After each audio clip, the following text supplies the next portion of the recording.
Chapter 18 of The Picture of Dorian Gray by Oscar Wilde.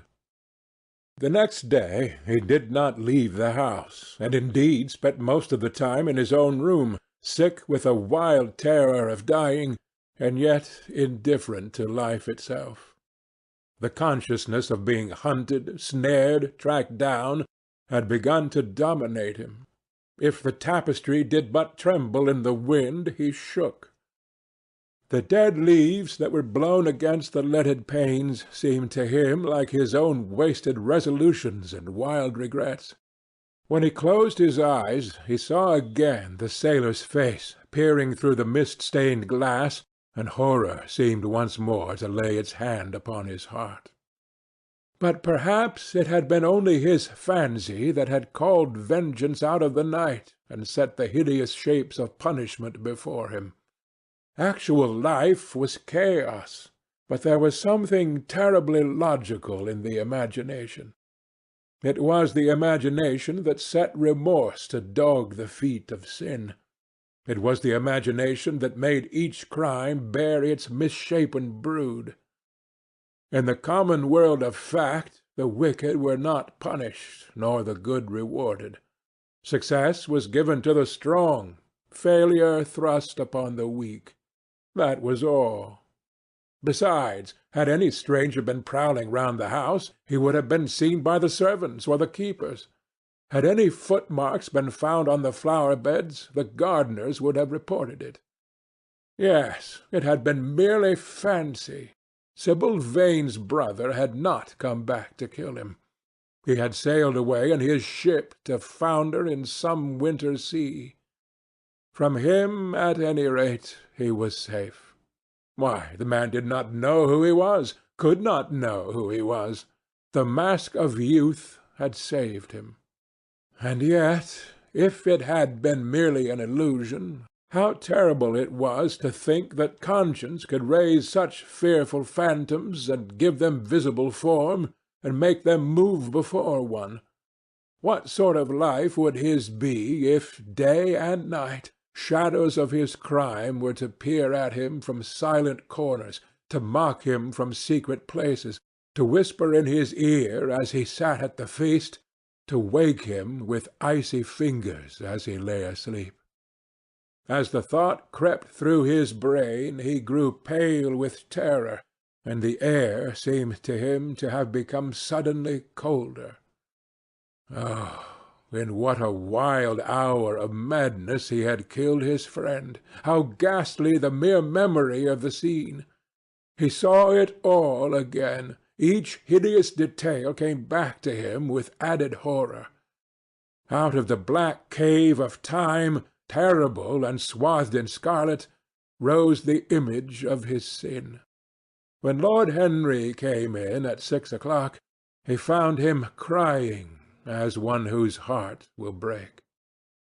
It was not till the third day that he ventured to go out again.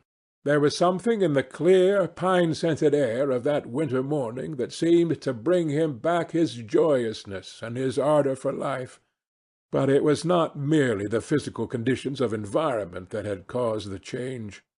His own nature had revolted against the excess of anguish that had sought to maim and mar the perfection of its calm. With subtle and finely wrought temperaments it is always so. Their strong passions must either bruise or bend. They either slay the man or themselves die. Shallow sorrows and shallow loves live on. The loves and sorrows that are great are destroyed by their own plenitude. Besides, he had convinced himself that he had been the victim of a terror-stricken imagination, and looked back now on his fears with something of pity and not a little of contempt. After breakfast he walked with the Duchess for an hour in the garden, and then drove across the park to join the shooting party. The crisp frost lay like salt upon the grass. The sky was an inverted cup of blue metal. A thin film of ice bordered the flat, reed-grown lake. At the corner of the pine-wood he caught sight of Sir Geoffrey Clouston, the Duchess's brother, jerking 2 spent cartridges out of his gun. He jumped from the cart, and having told the groom to take the mare home, made his way towards his guest through the withered bracken and rough undergrowth. "Have you had good sport, Geoffrey?" he asked. "Not very good, Dorian. I think most of the birds have gone to the open. I dare say it will be better after lunch, when we get to new ground." Dorian strolled along by his side. The keen aromatic air, with brown and red lights that glimmered in the wood, the hoarse cries of the beaters ringing out from time to time, and the sharp snaps of the guns that followed, fascinated him and filled him with a sense of delightful freedom. He was dominated by the carelessness of happiness, by the high indifference of joy. Suddenly, from a lumpy tussock of old grass some 20 yards in front of them, with black-tipped ears erect and long hinder limbs throwing it forward, started a hare. It bolted for a thicket of alders. Sir Geoffrey put his gun to his shoulder, but there was something in the animal's grace of movement that strangely charmed Dorian Gray, and he cried out at once, "Don't shoot it, Geoffrey! Let it live!" "What nonsense, Dorian!" laughed his companion, and as the hare bounded into the thicket, he fired. There were 2 cries heard: the cry of a hare in pain, which is dreadful; the cry of a man in agony, which is worse. "Good heavens! I have hit a beater!" exclaimed Sir Geoffrey. "What an ass the man was to get in front of the guns! Stop shooting there!" he called out at the top of his voice. "A man is hurt!" The head keeper came running up with a stick in his hand. "Where, sir? Where is he?" he shouted. At the same time the firing ceased along the line. "Here," answered Sir Geoffrey angrily, hurrying towards the thicket. "Why on earth don't you keep your men back? Spoiled my shooting for the day." Dorian watched them as they plunged into the alder clump, brushing the lithe, swinging branches aside.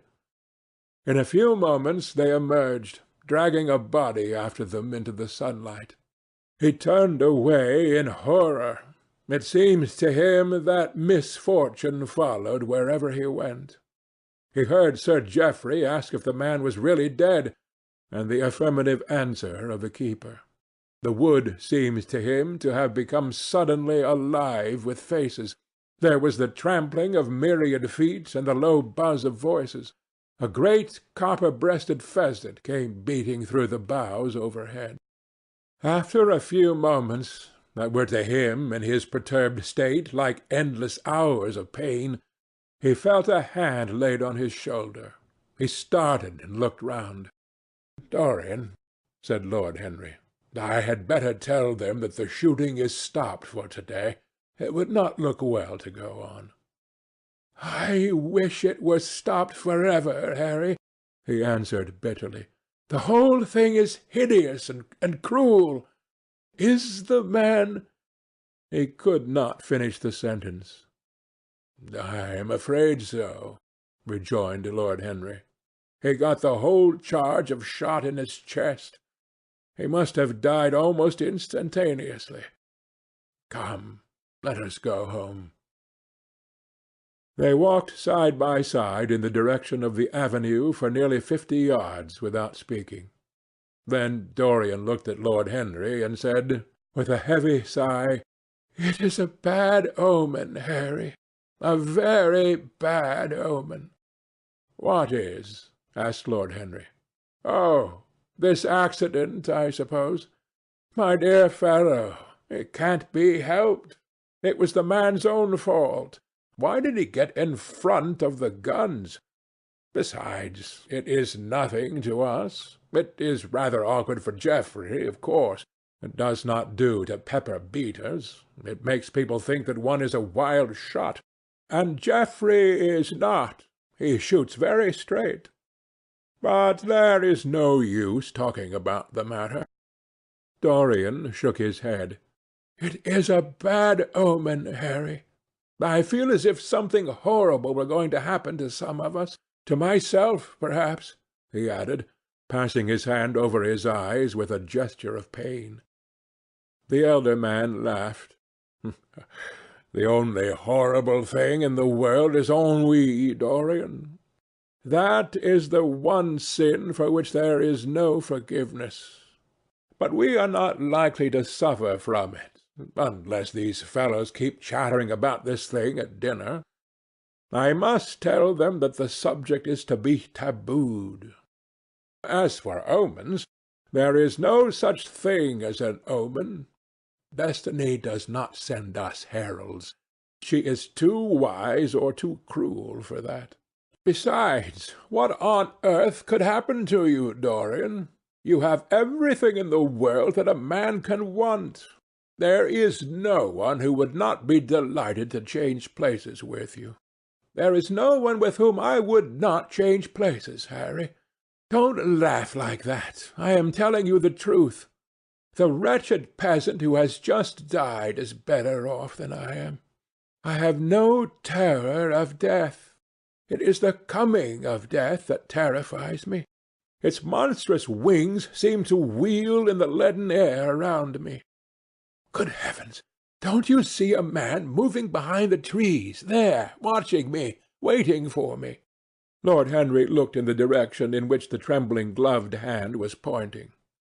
Yes, he said, smiling. I see the gardener waiting for you. I suppose he wants to ask you what flowers you wish to have on the table to-night. How absurdly nervous you are, my dear fellow. You must come and see my doctor when we get back to town. Dorian heaved a sigh of relief as he saw the gardener approaching. The man touched his hat, glanced for a moment at Lord Henry in a hesitating manner, and then produced a letter, which he handed to his master. "Her Grace told me to wait for an answer," he murmured. Dorian put the letter into his pocket. "Tell her Grace that I am coming in," he said coldly. The man turned round and went rapidly in the direction of the house. "How fond women are of doing dangerous things!" laughed Lord Henry. "It is one of the qualities in them that I admire most. A woman will flirt with anybody in the world as long as other people are looking on. How fond you are of saying dangerous things, Harry! In the present instance you are quite astray. I like the Duchess very much, but I don't love her. And the Duchess loves you very much, but she likes you less, so you are excellently matched." "You are talking scandal, Harry, and there is never any basis for scandal." "The basis of every scandal is an immoral certainty," said Lord Henry, lighting a cigarette. "You would sacrifice anybody, Harry, for the sake of an epigram?" "The world goes to the altar of its own accord," was the answer. "I wish I could love," said Dorian Gray, with a deep note of pathos in his voice. "But I seem to have lost the passion and forgotten the desire. I am too much concentrated on myself. My own personality has become a burden to me. I want to escape, to go away, to forget. It was silly of me to come down here at all. I think I shall send a wire to Harvey to have the yacht got ready. On a yacht one is safe." "Safe from what, Dorian?" "You are in some trouble. Why not tell me what it is? You know I would help you." "I can't tell you, Harry," he answered sadly, "and I dare say it is only a fancy of mine. The unfortunate accident has upset me. I have a horrible presentiment that something of the kind may happen to me." "What nonsense!" "I hope it is, but I can't help feeling it. Ah, here is the Duchess, looking like Artemis in a tailor-made gown. You see, we have come back, Duchess." "I have heard all about it, Mr. Gray," she answered. "Poor Geoffrey is terribly upset, and it seems that you asked him not to shoot the hare. How curious!" "Yes, it was very curious. I don't know what made me say it. Some whim, I suppose. It looked the loveliest of little live things. But I am sorry they told you about the man. It is a hideous subject." "It is an annoying subject," broke in Lord Henry. "It has no psychological value at all. Now, if Geoffrey had done the thing on purpose, how interesting he would be! I should like to know some one who had committed a real murder." "How horrid of you, Harry! How horrid of you, Harry!" cried the Duchess. "Isn't it, Mr. Gray? Harry, Mr. Gray is ill again. He is going to faint." Dorian drew himself up with an effort and smiled. "It is nothing, Duchess," he murmured. "My nerves are dreadfully out of order. That is all. I am afraid I walked too far this morning. I didn't hear what Harry said. Was it very bad? You must tell me some other time. I think I must go and lie down. You will excuse me, won't you?" They had reached the great flight of steps that led from the conservatory on to the terrace. As the glass door closed behind Dorian, Lord Henry turned and looked at the Duchess with his slumberous eyes. "Are you very much in love with him?" he asked. She did not answer for some time, but stood gazing at the landscape. "I wish I knew," she said at last.